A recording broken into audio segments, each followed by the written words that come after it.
No hablamos de salud física, sino de cómo ciertos alimentos, cuando son consagrados o usados en contextos ocultistas, se convierten en portales para la opresión espiritual. En 1 Corintios 10:20, Pablo advierte: antes digo que lo que los gentiles sacrifican, a los demonios los sacrifican, y no a Dios.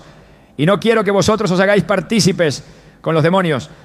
Este versículo nos revela una verdad crucial. No todo lo que comemos es inofensivo espiritualmente. Hoy veremos cómo algunas comidas están siendo utilizadas como instrumentos para debilitar tu conexión con Dios. Te mostraremos cómo identificar estos alimentos, entender su trasfondo espiritual y tomar decisiones que protejan tu alma. Este no es un tema de superstición, sino de discernimiento. ¿Estás listo para entender lo que Dios tiene reservado para ti? Desde el principio de los tiempos, el enemigo ha intentado infiltrarse en las áreas más cotidianas de la vida humana para sembrar confusión, abrir puertas espirituales y, sobre todo, cortar la comunión entre el hombre y Dios. Y si hay una actividad que todos realizamos a diario, una acción tan normal que raramente cuestionamos, es la de comer. Lo hacemos por necesidad, por placer, por costumbre. Sin embargo, lo que pocos comprenden es que el acto de alimentarse tiene una dimensión espiritual profunda. Lo que entra por la boca no solo afecta el cuerpo, sino también el alma. Jesús lo dejó claro cuando dijo en Mateo 15:11, no lo que entra en la boca contamina al hombre, mas lo que sale de la boca, esto contamina al hombre. Pero esta declaración, muchas veces mal interpretada, no niega la influencia espiritual de lo que consumimos, sino que apunta a la pureza interior como el reflejo real de la santidad. Lo que olvidamos es que en la Biblia muchas comidas estuvieron directamente asociadas a pactos, sacrificios, idolatría o consagraciones espirituales. Comer no es un acto neutral. Comer puede ser una puerta. En el Antiguo Testamento encontramos numerosas advertencias sobre alimentos ofrecidos a ídolos. En Deuteronomio 32:17 se nos dice: sacrificaron a los demonios y no a Dios, a dioses que no habían conocido, nuevos, venidos de cerca, que no habían temido vuestros padres. Estos sacrificios no eran solo rituales externos. Aquellos que comían de esos sacrificios se hacían partícipes del altar espiritual al cual habían sido ofrecidos. No se trataba simplemente de carne o pan. Se trataba de alianzas invisibles que se sellaban por medio de la ingestión. Y esta realidad espiritual, aunque antigua, sigue activa hoy. Pablo fue claro al respecto cuando escribió en 1 Corintios 10:20-21. Antes digo que lo que los gentiles sacrifican, a los demonios lo sacrifican y no a Dios. Y no quiero que vosotros os hagáis partícipes con los demonios. No podéis beber la copa del Señor y la copa de los demonios. No podéis participar de la mesa del Señor y de la mesa de los demonios. Esta palabra no era una hipérbole ni una advertencia simbólica. Pablo hablaba a una iglesia rodeada de prácticas paganas, de rituales donde se consagraban alimentos a entidades espirituales y luego se compartían en banquetes comunitarios. La advertencia no era sobre higiene ni sobre costumbres alimenticias, sino sobre contaminación espiritual. Comer lo ofrecido a ídolos era sentarse en la mesa de los demonios, entrar en comunión con fuerzas que no proceden de Dios. Y esto sigue sucediendo. Hoy en día, muchas comidas que consumimos con normalidad tienen orígenes y propósitos espirituales ocultos. Comidas que han sido consagradas en rituales de santería, preparadas para ofrecer protección, éxito, amor o abundancia, pero que en realidad son portadoras de un espíritu extraño. Muchas personas reciben estos alimentos de manera inocente, sin saber que al comerlos están participando de un pacto que nunca firmaron conscientemente, pero que sí afecta su vida espiritual.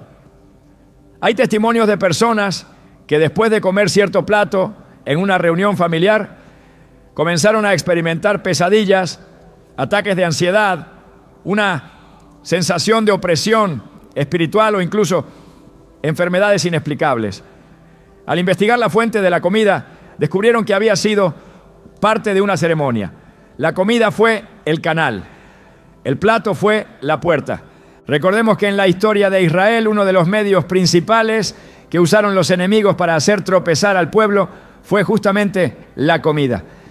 En Números 25 se nos relata cómo las mujeres moabitas invitaron a los hombres de Israel a sacrificios paganos y luego los indujeron a participar en banquetes en honor a dioses falsos.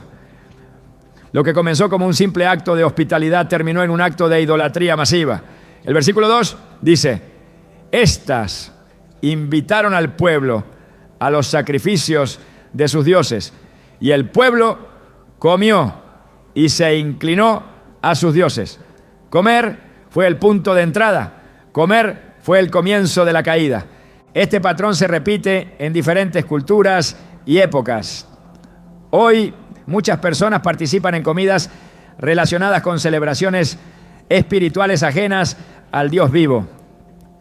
Alimentos preparados en el contexto de rituales de Día de Muertos, altares familiares dedicados a ancestros, platos bendecidos por santeros o curanderos, comidas entregadas como parte de pactos o promesas hechas a santos sin discernimiento. Lo que parece una tradición cultural inofensiva, en realidad está cargado de una espiritualidad distorsionada. Y aunque la comida no tiene poder por sí misma, lo que representa y el altar del cual proviene sí lo tiene. Muchos creyentes hoy están espiritualmente debilitados, ¿no?, luchando con opresión, confusión, falta de paz, sin darse cuenta de que han abierto una puerta a través de algo tan simple como una comida. Han compartido una mesa sin discernir su origen. En Hebreos 13:10 se nos dice: tenemos un altar del cual no tienen derecho de comer los que sirven al tabernáculo. Este versículo revela que hay alimentos que corresponden a ciertos altares. No todo se puede comer desde cualquier mesa. El altar determina el tipo de comunión. Si el alimento viene de un altar profano, contaminado, invocado con nombres ajenos al Dios verdadero, entonces su consumo puede traer consecuencias espirituales serias. No es superstición, es discernimiento. No se trata de vivir con paranoia, sino con sabiduría. Así como no dejarías entrar a cualquier persona en tu casa sin saber quién es o de dónde viene, tampoco deberías abrir tu cuerpo, que es templo del Espíritu Santo, a todo tipo de comida, especialmente si hay señales espirituales de su procedencia. El discernimiento espiritual es más necesario que nunca, porque estamos en una generación que ha normalizado la mezcla. Se sirven platos con ingredientes consagrados en altares ocultos y se los ofrecen como gestos de cariño o cultura, cuando en realidad son instrumentos de opresión. Recuerdo el caso de una mujer que comenzó a experimentar fuertes bloqueos espirituales. Sus oraciones no fluían, sentía una presión constante en el pecho. Su descanso nocturno se volvió perturbador. No había pecado consciente en su vida, pero algo había cambiado. Al buscar ayuda en consejería espiritual, el Espíritu Santo trajo revelación. Durante una reunión familiar había recibido un postre tradicional preparado por una tía conocida por sus prácticas de santería. La comida había sido bendecida en un altar. Aunque ella no lo supo, en ese momento, al ingerirla, abrió una puerta espiritual. Tras un proceso de oración, renuncia y consagración, los síntomas desaparecieron. Su comunión con Dios fue restaurada. Fue solo un postre, pero fue un canal. Este no es un llamado al temor, sino a la vigilancia espiritual. En tiempos de Elías, el pueblo de Israel había caído en sincretismo, adorando a Dios, pero también participando en prácticas de Baal. Elías los confrontó en Primero de Reyes 18:21, diciendo: ¿hasta cuándo claudicaréis vosotros entre dos pensamientos? Si Jehová es Dios, seguidle, y si Baal, id en pos de él. Hoy el clamor sigue siendo el mismo. No podemos seguir mezclando lo sagrado con lo profano. No podemos comulgar en la mesa del Señor y al mismo tiempo aceptar comida de altares paganos como si fuera irrelevante. La mesa, desde una perspectiva espiritual, es un lugar de comunión, pacto y transferencia. Lo vemos en el Nuevo Testamento con la Santa Cena. Cuando Jesús parte el pan y comparte el vino, no está simplemente dando un símbolo visual, está transmitiendo vida, alianza, herencia. En Lucas 22, 29, 20 leemos: esto es mi cuerpo que por vosotros es dado. Esta copa es el nuevo pacto en mi sangre que por vosotros se derrama. Comer de su cuerpo y beber de su sangre es participar de su sacrificio, aceptar su cobertura, su salvación. Entonces, ¿cómo ignorar que también hay comidas que transmiten otros pactos? Si el pan de vida nos da acceso a la eternidad, ¿por qué dudar que hay otros alimentos que pueden abrirnos puertas a realidades espirituales contrarias a Dios? El enemigo es astuto y no necesita grandes rituales para operar. A veces todo lo que necesita es un descuido, una falta de discernimiento, una aceptación ciega. Lo que tú llamas comida, él lo llama portal. Lo que tú ves como cortesía, él lo ve como oportunidad. Cada vez que comemos algo sin preguntarnos de dónde viene espiritualmente, corremos el riesgo de sentarnos en una mesa que no ha sido preparada por Dios. Por eso debemos volver al principio de consagrar todo lo que recibimos. En 1 Timoteo 4, 4-5 se nos dice: porque todo lo que Dios creó es bueno, y nada es de desecharse si se toma con acción de gracias, porque por la palabra de Dios y por la oración es santificado. Pero observa bien el énfasis: si se toma con acción de gracias, si se ora, si se consagra.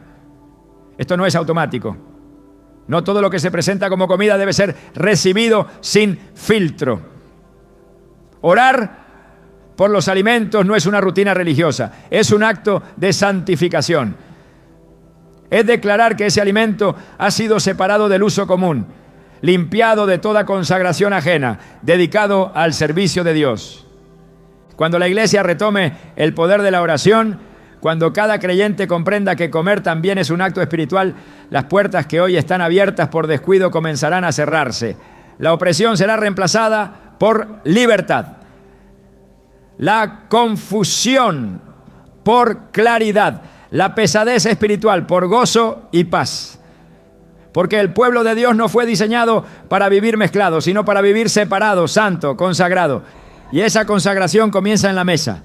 No importa si el alimento fue preparado con las mejores intenciones. Si su origen está ligado a prácticas espirituales que no honran a Dios, entonces debemos alejarnos. Así como Daniel se negó a comer los manjares del rey porque entendía que eran parte de una cultura y una consagración pagana, también nosotros debemos tener la valentía de decir no. Daniel 1:8 dice: y Daniel propuso en su corazón no contaminarse con la porción de la comida del rey.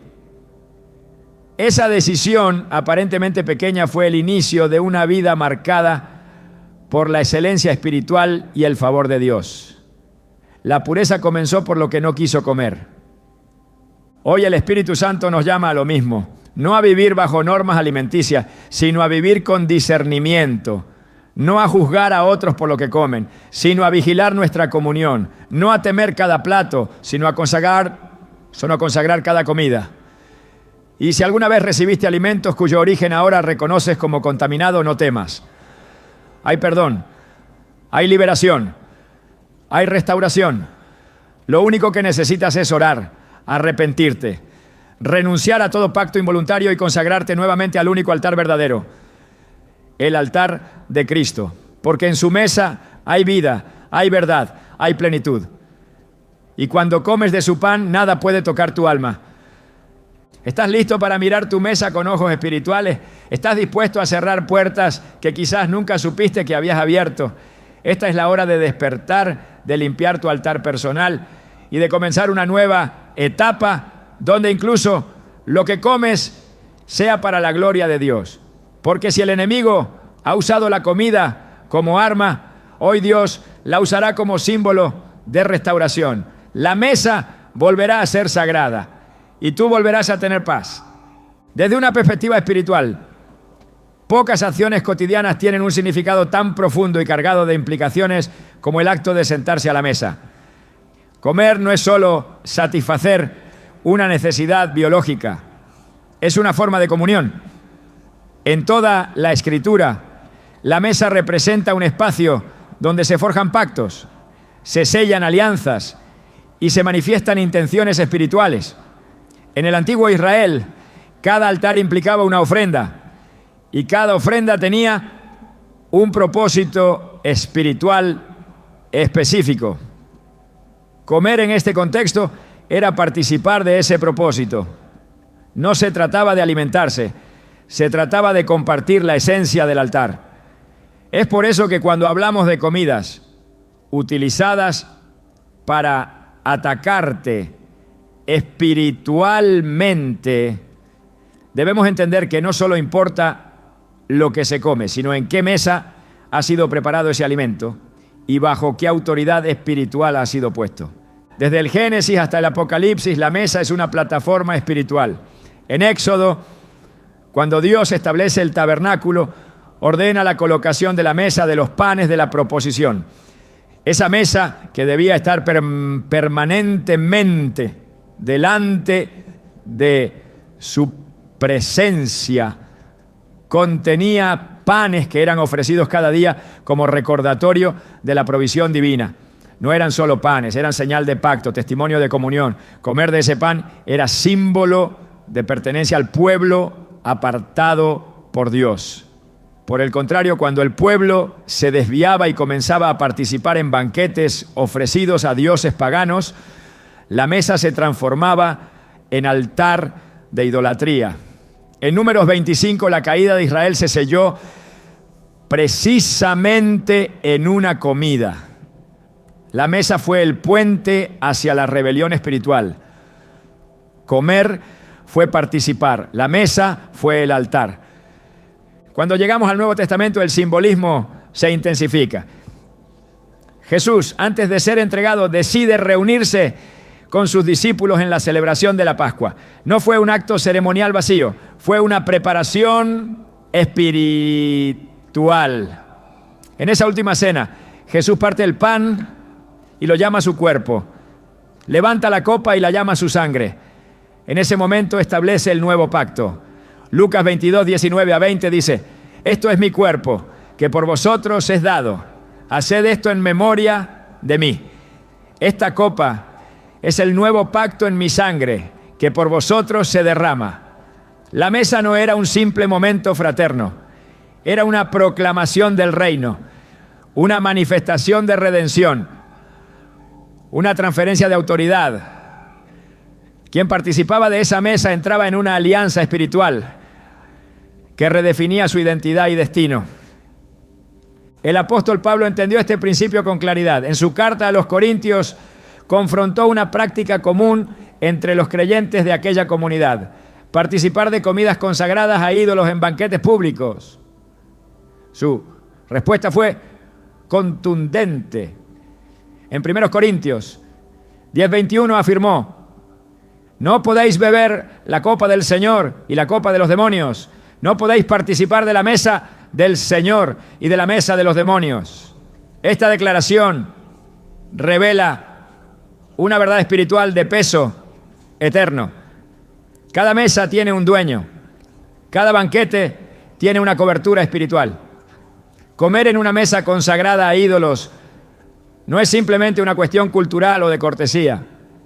Es una transacción espiritual que implica comunión con lo que esa mesa representa. Pablo no lo presenta como una simple advertencia, sino como una imposibilidad teológica. No se puede pertenecer al altar de Cristo y al mismo tiempo participar del altar de demonios. Es uno u otro, luz u oscuridad, comunión o contaminación. Este principio es aún más urgente en el tiempo presente. Vivimos en una época donde la mezcla se ha normalizado. Se presentan mesas como espacios de inclusión, de tradición, de costumbre, sin discernir que muchas de ellas están espiritualmente activas con propósitos contrarios a la voluntad de Dios. Se bendicen alimentos invocando nombres ajenos al Altísimo. Se preparan platillos con rituales que involucran palabras, símbolos y elementos ofrecidos a potestades. Se sirven mesas donde se honra a muertos, espíritus ancestrales o deidades territoriales. Y el creyente, si no tiene discernimiento, puede sentarse en esas mesas sin comprender que está cediendo terreno espiritual. No es solo una comida, es una alianza. En el Antiguo Testamento los profetas constantemente denunciaron esta mezcla. Isaías en su capítulo 65 advierte sobre quienes preparan mesa para la tropa y vierten libaciones para el Dios del destino. Estas prácticas eran comunes y Dios las aborrecía. Preparar una mesa para otro Dios era señal de traición espiritual. Participar de ella era rechazar el pacto con Jehová. Dios no compartía su gloria ni su altar. Él no aceptaba un corazón dividido.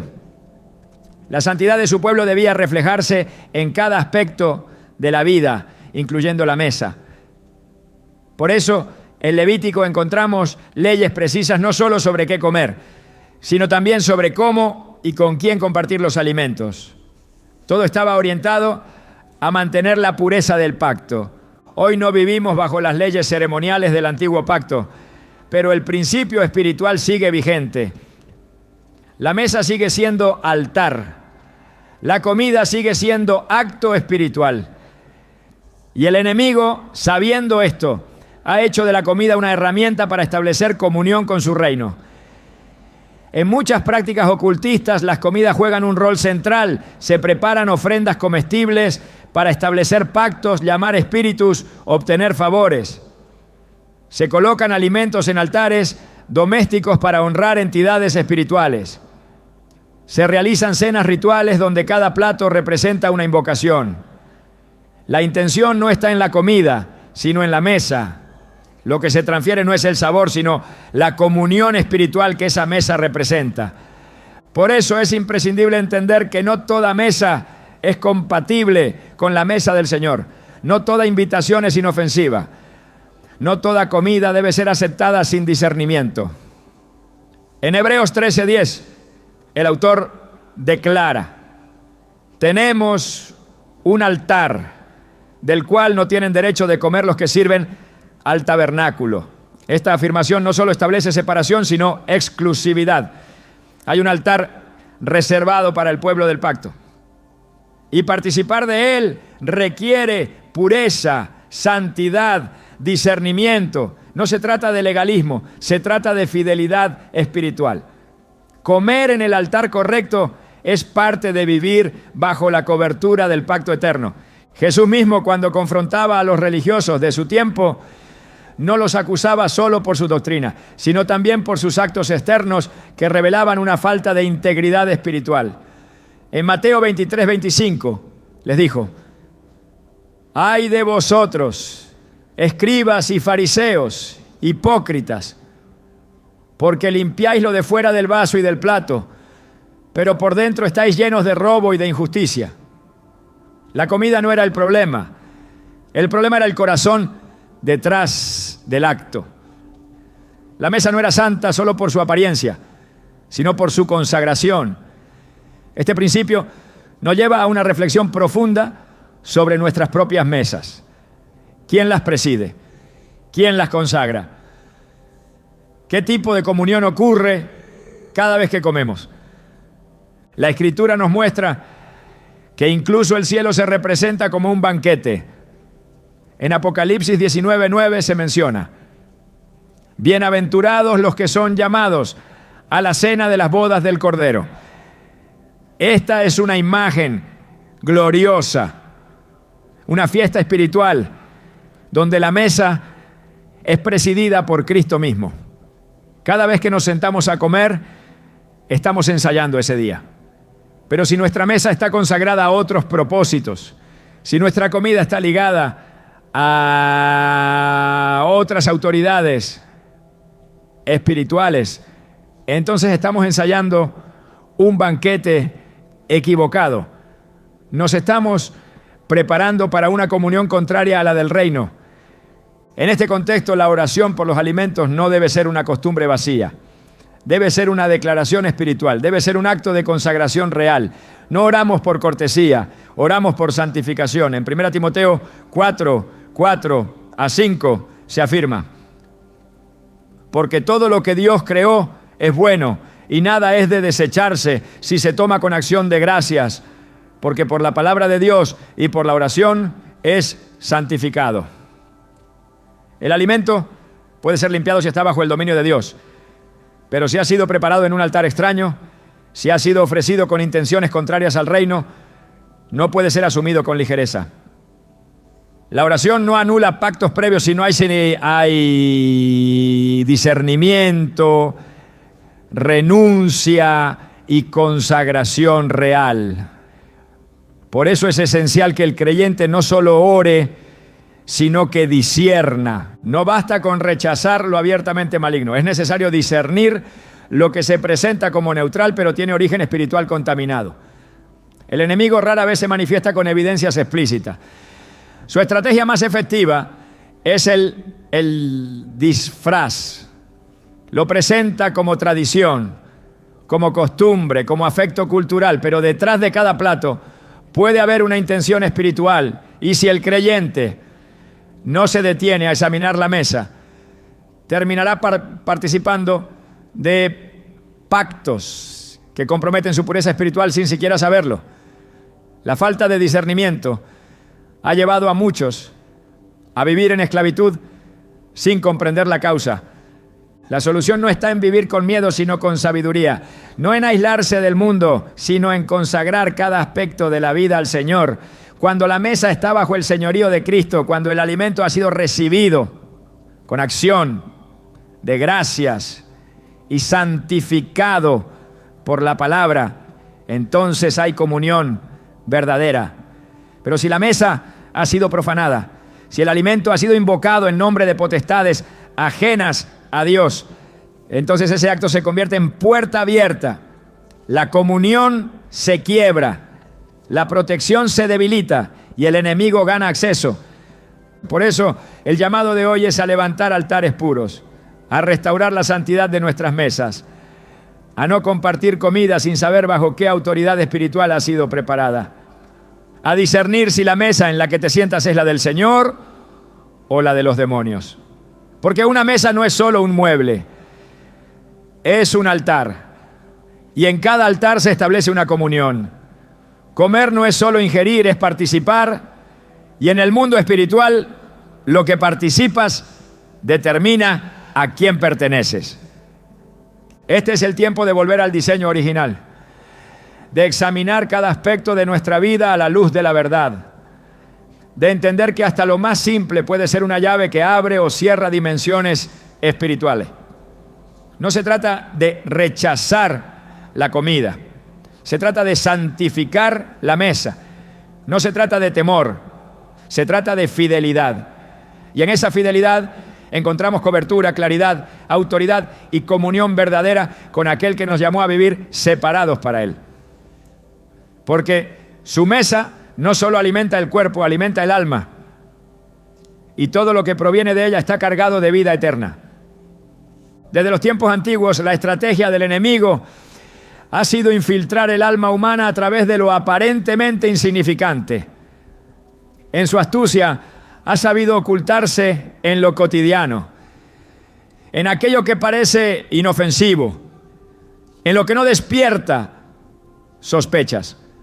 Así como la serpiente se presentó en el Edén no con fuerza, sino con sutileza, también hoy se camufla en gestos comunes, en hábitos repetidos, en platos que se sirven sin cuestionamientos. Uno de los ataques más eficaces contra la vida espiritual del creyente ocurre en un terreno que muchos no vigilan: el discernimiento. El enemigo sabe que cuando la mente está nublada, la voz de Dios se vuelve lejana. Cuando el discernimiento se debilita, la dirección del Espíritu Santo es reemplazada por la confusión, la duda o el silencio. Y entre los medios que utiliza para lograrlo, se encuentran comidas que, sin ser reconocidas, han sido preparadas o consagradas con fines que contradicen el reino de Dios. La Escritura nos enseña que uno de los tesoros más preciados en la vida espiritual es la capacidad de discernir. No se trata de una habilidad humana, sino de un don espiritual que permite distinguir entre lo santo y lo profano, entre lo verdadero y lo engañoso, entre lo que procede de Dios y lo que, aunque tenga apariencia de bien, proviene de las tinieblas. Hebreos 5:14 afirma: pero el alimento sólido es para los que han alcanzado madurez, para los que por el uso tienen los sentidos ejercitados en el discernimiento del bien y del mal. El discernimiento no se forma de manera automática. Requiere práctica, comunión, sensibilidad, y todo lo que afecta esa sensibilidad puede debilitarlo. Una de esas causas es lo que se consume. No toda comida afecta por su composición natural. Lo que realmente tiene impacto espiritual es su origen, su propósito y su consagración. En muchas culturas, ciertos alimentos son preparados con el objetivo de generar alteraciones espirituales. Se hacen invocaciones específicas, ¿no? Se utilizan ingredientes seleccionados no por su sabor, sino por su simbolismo. En esos momentos, la comida deja de ser neutral. Se convierte en un medio de transmisión espiritual. Cuando alguien la consume, recibe no solo nutrientes, sino también una influencia que opera en lo invisible. Esa influencia puede embotar los sentidos del espíritu, confundir la percepción, alterar la paz interior y bloquear la comunión con Dios. En el libro de Isaías, el profeta denuncia una generación que ha perdido toda capacidad de discernimiento. Isaías 5:20-21 declara: ay de los que a lo malo dicen bueno y a lo bueno malo, que hacen de la luz tinieblas y de las tinieblas luz, que ponen lo amargo por dulce y lo dulce por amargo. Ay de los sabios en sus propios ojos y de los que son prudentes delante de sí mismos. Esta pérdida de claridad no surge de la noche a la mañana. Es el resultado de una acumulación de decisiones, de exposiciones repetidas a lo profano, de puertas abiertas por medio de actos ignorados. Uno de esos actos es el consumo habitual de alimentos contaminados espiritualmente, no por su sabor, sino por su origen. En el plano espiritual, la comida tiene el poder de sellar pactos, de transferir estados, de influir en la sensibilidad del alma. La Biblia no lo oculta. En Génesis 3, la caída del hombre comienza con un acto de alimentación. La mujer vio que el fruto era agradable a los ojos, deseable para alcanzar sabiduría, y comió. Ese acto cambió su percepción, no solo física, sino espiritual. Después de comer, sus ojos se abrieron, pero no para ver con claridad, sino para experimentar vergüenza. El discernimiento fue sustituido por la confusión. El pecado entró por medio de una comida. Lo que se consume afecta lo que se percibe. Hay comidas que han sido consagradas con el objetivo de sedar el alma. El enemigo no necesita ataques frontales cuando puede operar a través de lo sutil. Una comida ofrecida en honor a espíritus ajenos, aunque sea presentada como cortesía, puede traer confusión espiritual. Los sueños se vuelven turbios, las oraciones se sienten estancadas, la conciencia se vuelve borrosa. En lugar de claridad, viene pesadez. En lugar de paz, se instala una tensión inexplicable. En lugar de dirección, aparece el desánimo. No hay pecado manifiesto, no hay rebeldía abierta, pero algo se ha desplazado en el interior. El Espíritu Santo ya no fluye con la misma libertad. El alma ya no discierne con la misma precisión. Esa pérdida de agudeza espiritual muchas veces tiene una raíz no reconocida, una comida contaminada. En el Antiguo Testamento Dios estableció leyes alimentarias que no solo respondían a razones sanitarias, sino también a una lógica de separación espiritual. El pueblo de Israel debía distinguirse incluso en lo que comía.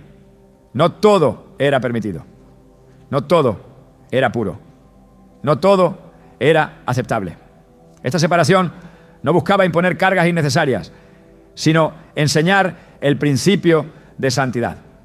Levítico 11:45 dice: porque yo soy Jehová, que os hago subir de la tierra de Egipto para ser vuestro Dios.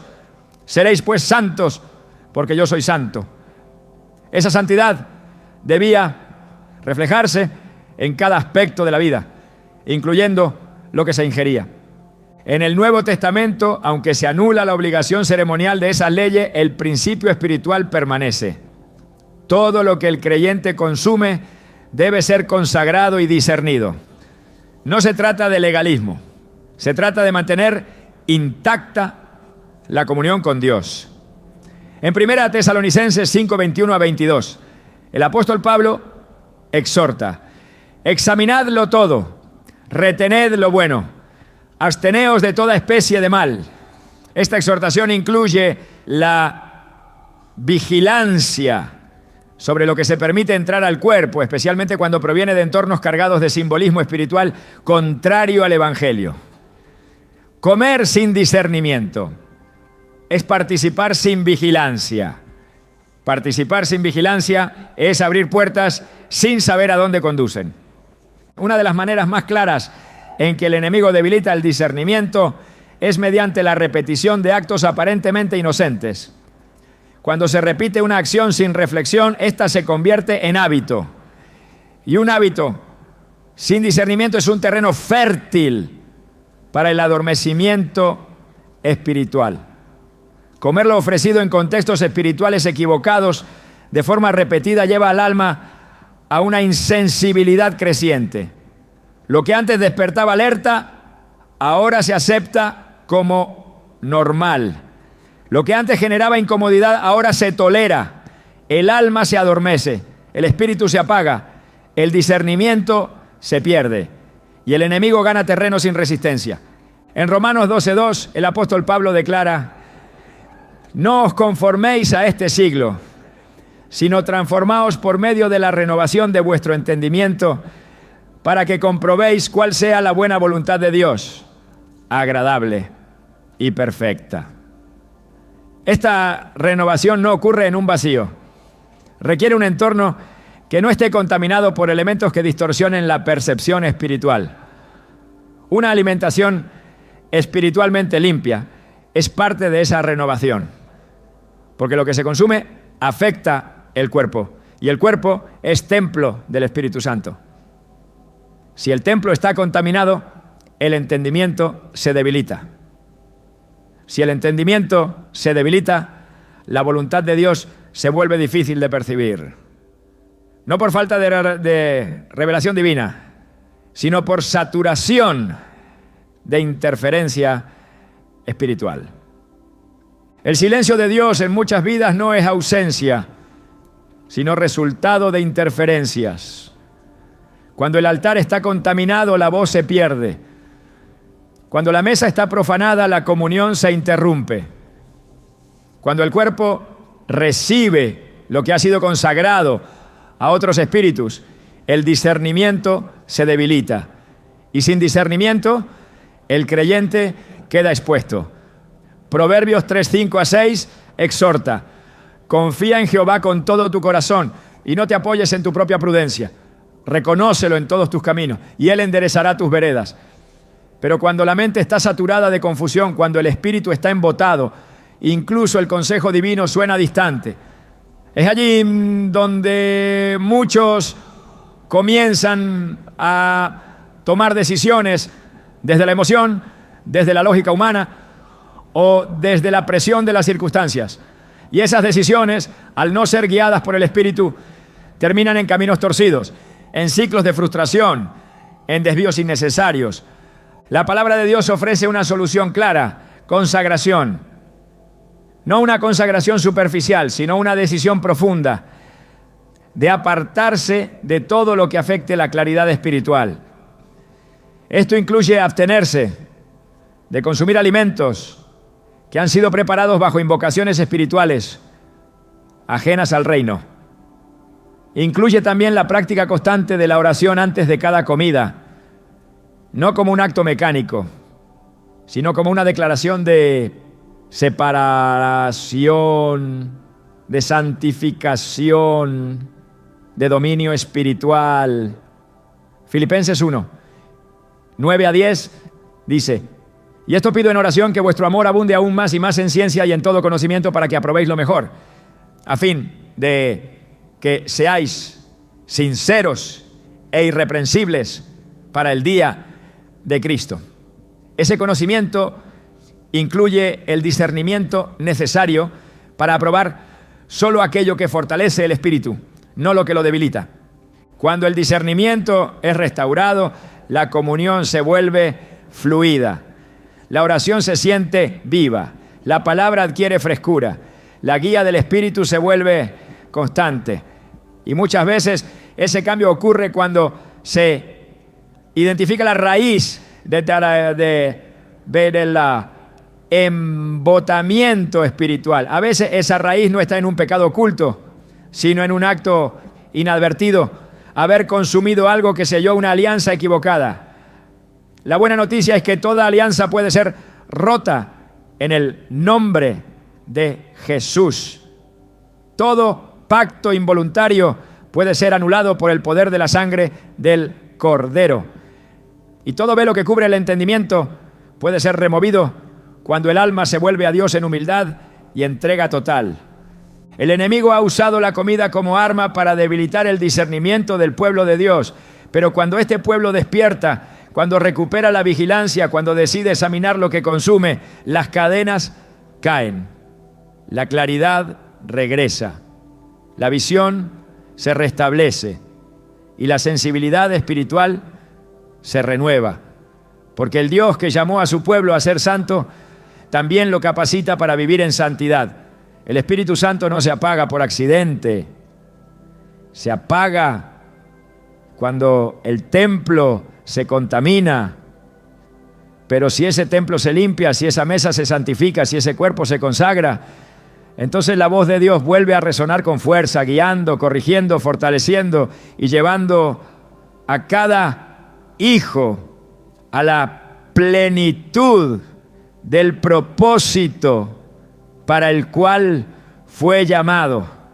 Este es el tiempo de restaurar la mesa, de revisar con qué nos alimentamos, de renunciar a toda comida que haya sido contaminada espiritualmente, de elegir una vida de discernimiento, no por miedo, sino por amor a aquel que nos compró con su sangre. Porque el alma que discierne es el alma que permanece firme. Y la vida que vigila lo que consume es la vida que permanece encendida por la llama del Espíritu. El enemigo no siempre ataca con violencia frontal. Muchas veces su estrategia es mucho más sutil, mucho más refinada, mucho más camuflada.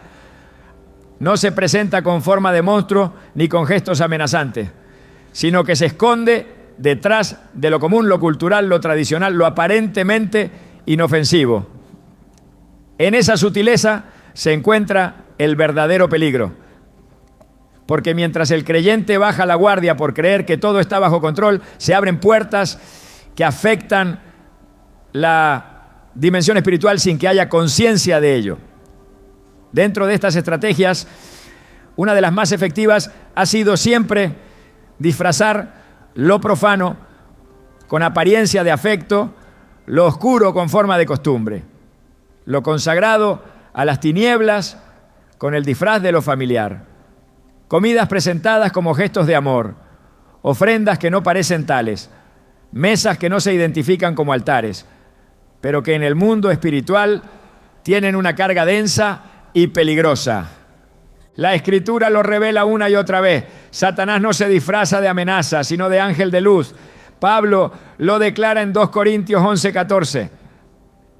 Y no es maravilla, porque el mismo Satanás se disfraza como ángel de luz. Este disfraz puede adoptar muchas formas, pero en el contexto que estamos abordando, una de las más frecuentes es la comida.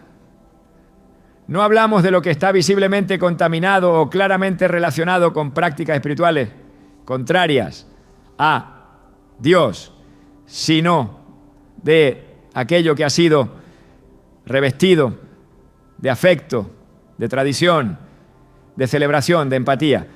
Ofrecer comida es una de las formas más comunes de mostrar cercanía, de establecer vínculos, de compartir. Pero cuando esa comida ha sido utilizada como ofrenda, cuando ha sido consagrada a una entidad espiritual, cuando ha sido colocada en un altar pagano, entonces su función cambia completamente. Lo que parece un acto de hospitalidad se transforma en un canal de transferencia espiritual. Esto ocurre con más frecuencia de lo que se cree. En muchas culturas se preparan alimentos con intención espiritual, aunque quienes los reciben no lo sepan. Se cocinan platos específicos durante fechas marcadas por celebraciones espirituales ajenas al Evangelio. Se colocan alimentos en altares familiares donde se rinde culto a los muertos, a los espíritus ancestrales, a entidades regionales que, aunque hayan sido incorporadas como parte del folclore, no son más que manifestaciones demoníacas. En esos contextos la comida deja de ser neutral, se convierte en una extensión del altar, y cuando alguien la recibe sin discernimiento, está recibiendo más que un gesto. Está participando de una comunión espiritual con aquello que ha sido invocado o adorado a través de ese acto. La palabra es clara en cuanto a los peligros de esta participación. En Deuteronomio 32:38, Dios confronta al pueblo diciendo: ¿dónde están sus dioses? La roca en quien se refugiaron, los que comían la grosura de sus sacrificios y bebían el vino de sus libaciones. Que se levanten y los ayuden, que les sirvan de refugio. Esta declaración no es simbólica, es literal. Comer de los sacrificios ajenos era volverse cómplice de su adoración. Era decir con el acto lo que no se decía con las palabras. Era establecer una relación espiritual con aquello a lo que se ofreció el alimento. En el mundo visible todo parece inocente, pero en el mundo invisible cada acción tiene una resonancia. Participar de una comida que ha sido ofrecida a los muertos o a los ídolos es aceptar una alianza espiritual que no honra al Dios verdadero. Y en esa alianza se pierde autoridad. Se contamina el altar personal. Se debilita el discernimiento y se compromete la cobertura espiritual. El profeta Oseas, al denunciar la corrupción espiritual de Israel, conecta directamente la idolatría con la comida. En Oseas 9:4 dice: no derramarán vino a Jehová, ni serán gratos sus sacrificios. Pan de enlutados les será como su pan. Todos los que coman de él serán inmundos, porque su pan será para sí mismos. No entrará en la casa de Jehová aquí. El pan es visto como algo contaminado, no por su ingrediente, sino por su propósito. No fue preparado para honrar a Dios. Y por eso no puede ser ofrecido en su casa, no puede ser recibido como bendición. La intención contamina el acto. La motivación espiritual detrás de la comida afecta su impacto. No todo pan alimenta. Hay pan que aleja, hay pan que mancha, hay pan que impide el acceso a la presencia. Por eso el creyente no puede comer sin discernir. No puede sentarse a cualquier mesa con los ojos cerrados. No puede aceptar toda invitación sin preguntar por el altar del cual proviene. Porque no se trata solo de lo que sobre lo que se come, sino del espíritu que ha sido invocado sobre ese alimento. Muchas comidas vienen marcadas por palabras, por rituales, por consagraciones ocultas. Y aunque se presente con apariencia de cortesía, tienen un origen profano. El engaño no está en el sabor, está en la intención, está en lo que no se ve, está en lo que ha sido sellado espiritualmente. El mismo principio se repite en el Nuevo Testamento. En 1 Corintios 10, 27 a 28, Pablo escribe: si algún incrédulo os invita y queréis ir, de todo lo que se os ponga delante, comed, sin preguntar nada, por motivos de conciencia. Pero si alguien os dijere: esto fue sacrificado a los ídolos, no lo comáis, por causa de aquel que lo declaró y por motivos de conciencia. Esta instrucción revela que el problema no está en el imet, el alimento en sí, sino en su consagración. Cuando se sabe que ha sido sacrificado a ídolos, el mandato es claro: no lo comas, no participes. No entres en comunión con esa realidad espiritual, aunque parezca una comida cualquiera. El hecho de que ha sido ofrecida a otra entidad cambia completamente su naturaleza espiritual. En el mundo moderno, muchas de estas prácticas se mantienen, aunque con otros nombres y otros rostros. Las comidas en altares domésticos, los platos preparados para rituales de sanación, las ofrendas colocadas en cementerios, los alimentos bendecidos por manos ajenas al Espíritu de Dios, son parte del mismo patrón. Son comidas disfrazadas, son ofrendas ocultas, son transacciones espirituales camufladas en forma de celebración, de tradición, de costumbre. Y quien no discierne termina abriendo puertas por ignorancia, cediendo terreno por descuido, perdiendo paz por falta de vigilancia. La Escritura es reiterativa al advertir sobre el peligro de mezclar lo santo con lo profano. En Ezequiel 22, 26 el Señor declara: sus sacerdotes violaron mi ley y contaminaron mis cosas santas. Entre lo santo y lo profano no hicieron diferencia, ni distinguieron entre lo limpio y lo no limpio. Esta falta de discernimiento no solo es una falta leve, es una transgresión grave, es una violación del orden espiritual, es una negación del principio de separación que caracteriza a un pueblo apartado para Dios. Comer lo que ha sido consagrado a otro espíritu es confundir el altar, es profanar la mesa, es negar con los hechos la santidad que se profesa con los labios. Y el precio es alto: la pérdida de sensibilidad espiritual, la aparición de confusión persistente, el debilitamiento de la oración, la entrada de pensamientos extraños, la manifestación de pesadez en la atmósfera espiritual. Todo esto puede ser consecuencia de haber participado, incluso sin quererlo, en comidas que no fueron solo alimentos, sino transmisores de realidades espirituales contrarias al reino. El creyente debe estar atento. No se trata de legalismo, se trata de preservar la integridad del altar, se trata de cuidar la comunión, se trata de proteger el pacto. La solución está en la consagración. en el rechazo firme y claro de todo alimento que haya sido preparado en un contexto espiritual profano. En la práctica constante de la oración que no solo agradece, sino que santifica.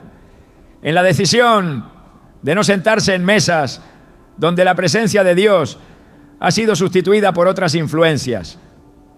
En 2 Timoteo 2:21 se nos dice: así que si alguno se limpia de estas cosas, será instrumento para honra, santificado, útil al Señor y dispuesto para toda buena obra. La limpieza incluye los pactos inconscientes, las comidas recibidas sin discernimiento, los gestos aceptados sin pregunta. La santificación no es solo moral, es espiritual, es profunda, es constante.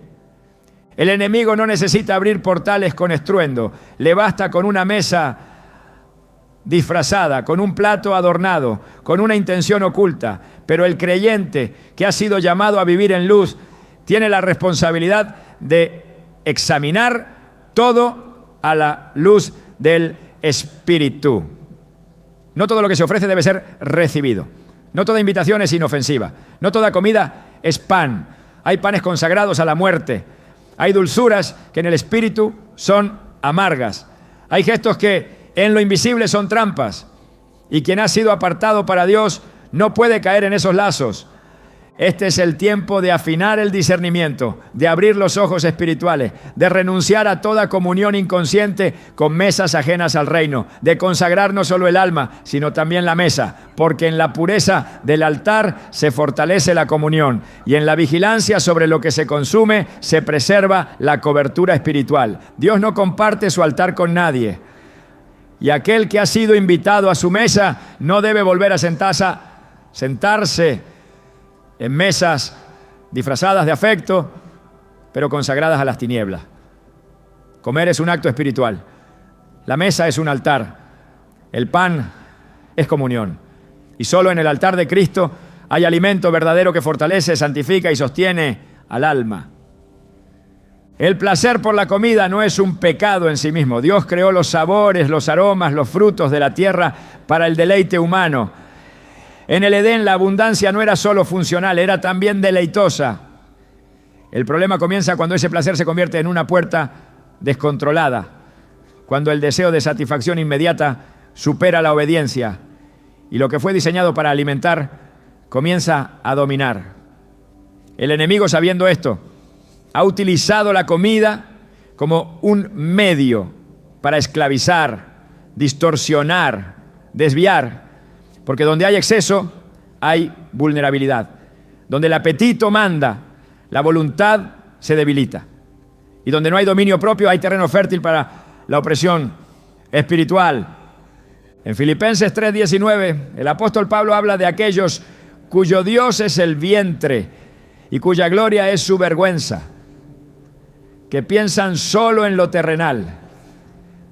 Esta advertencia no va dirigida a los incrédulos, sino a aquellos que, conociendo la verdad, han permitido que los placeres físicos desplacen la supremacía de lo espiritual. El vientre, como símbolo del deseo desordenado, se transforma en ídolo. Y todo ídolo reclama adoración. En este contexto, la comida se convierte en mucho más que alimento. Se transforma en un sustituto, en una distracción, en una forma de consuelo que reemplaza la dependencia de Dios. El enemigo lo sabe y por eso manipula el deseo natural hacia extremos que rompen la comunión. La gula no es solo un exceso alimenticio, es una señal de vacío interior. Es la búsqueda desesperada de llenura sin recurrir a la fuente verdadera. Y ese patrón se repite silenciosamente en muchos, no solo en quienes comen mucho, sino en quienes buscan en la comida lo que deberían buscar en la oración, en la palabra, en la presencia de Dios. En este escenario, el enemigo introduce alimentos consagrados a sus fines, cubiertos de atracción, adictivos, no solo en sabor, sino en su carga espiritual. Platos que no solo buscan satisfacer, sino atar.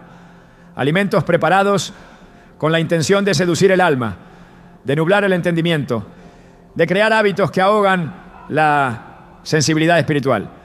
Porque mientras más se sacia el cuerpo con lo prohibido, más se apaga la voz del espíritu. En Proverbios 23, 20, 21 se exhorta: no estés con los bebedores de vino ni con los comilones de carne, porque el bebedor y el comilón empobrecerán y el sueño hará vestir vestidos rotos. Esta pobreza no es solo económica, es espiritual. El exceso roba claridad, debilita la oración, rompe la disciplina, fragmenta la voluntad. Comer sin dominio es vivir sin armadura. Y quien vive sin armadura está expuesto al ataque constante. El enemigo no necesita grandes portales cuando tiene acceso diario a través de una debilidad no confrontada. Por eso, quien quiere mantenerse firme debe mirar su mesa con discernimiento, porque lo que parece deseo puede ser un yugo. Y lo que se tolera en lo físico puede esclavizar en lo espiritual. El alma no se fortalece solo con lo que evita, sino con lo que escoge abrazar. Así como hay comidas que contaminan, también hay alimento que vivifica, que limpia, que renueva desde lo profundo. La Escritura no deja espacio para la neutralidad.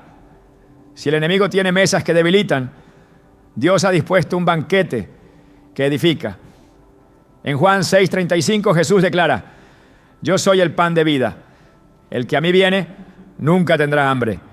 Y el que en mí cree no tendrá sed jamás.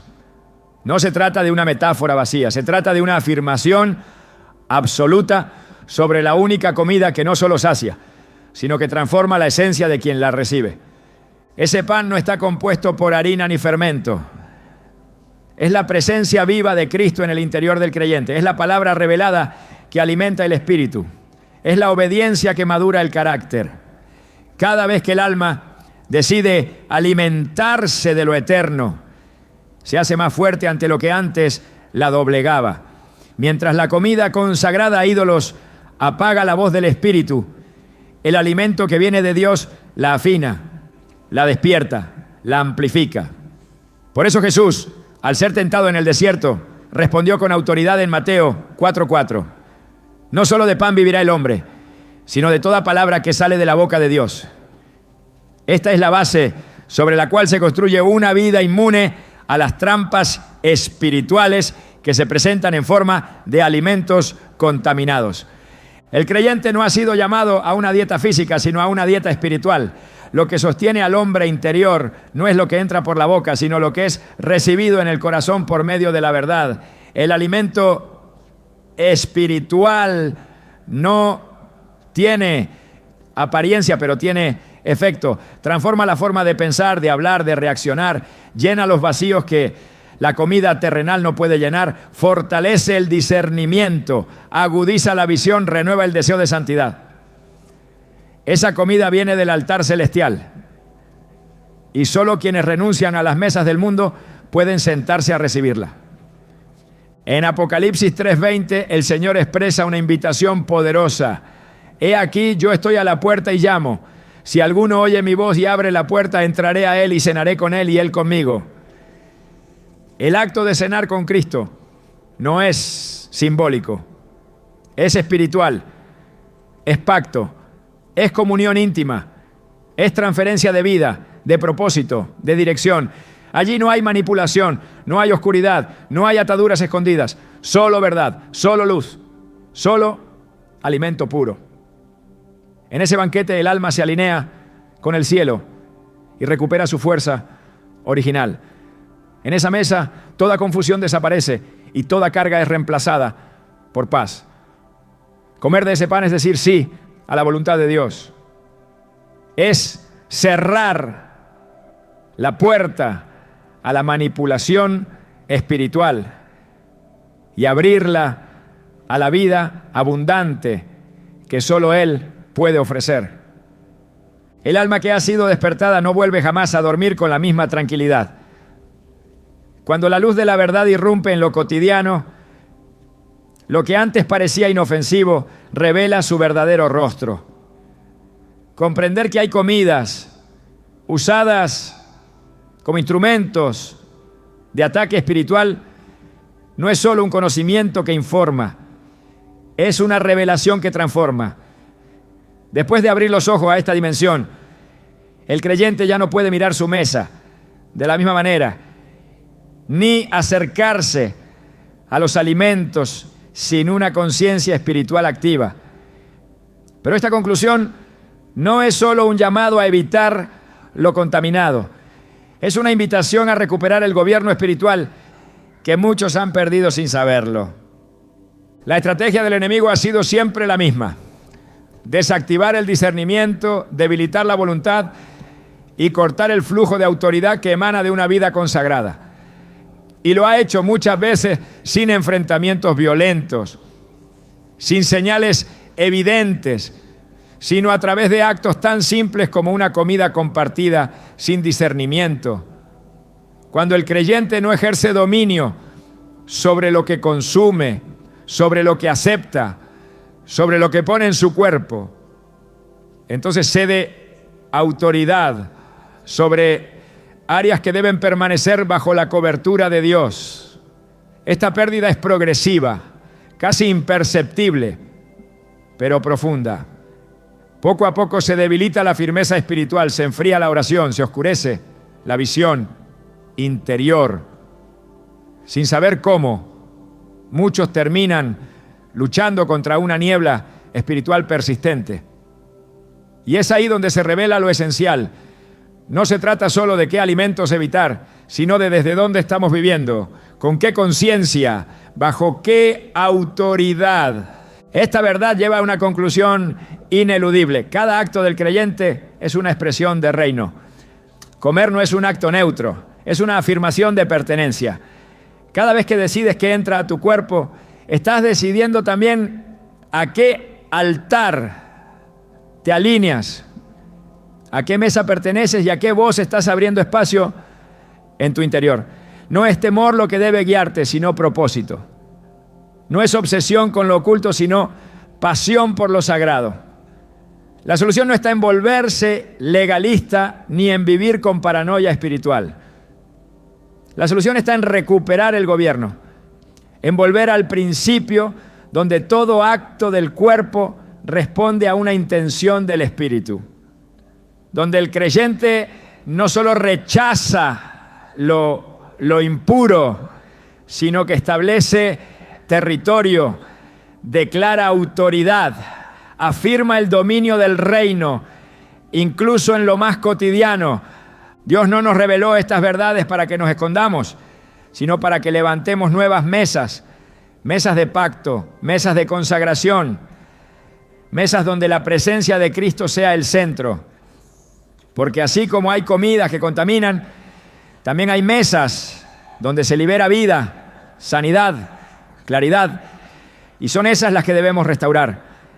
En cada casa, en cada familia, en cada comunidad, Dios está buscando hijos que no solo cierren puertas al enemigo, sino que abran portales de gloria, que transformen sus cocinas en altares, sus comidas en momentos de adoración, sus hábitos en proclamaciones del reino. No es tiempo de temor, es tiempo de gobierno, es tiempo de que la mesa del creyente se convierta en trinchera espiritual, en punto de encuentro con el cielo, en proclamación viva de que en esta casa, en esta vida, solo se sirve pan de vida y vino eterno, porque donde Él preside, ninguna otra voz tiene lugar, y cuando Él bendice, ninguna maldición puede permanecer.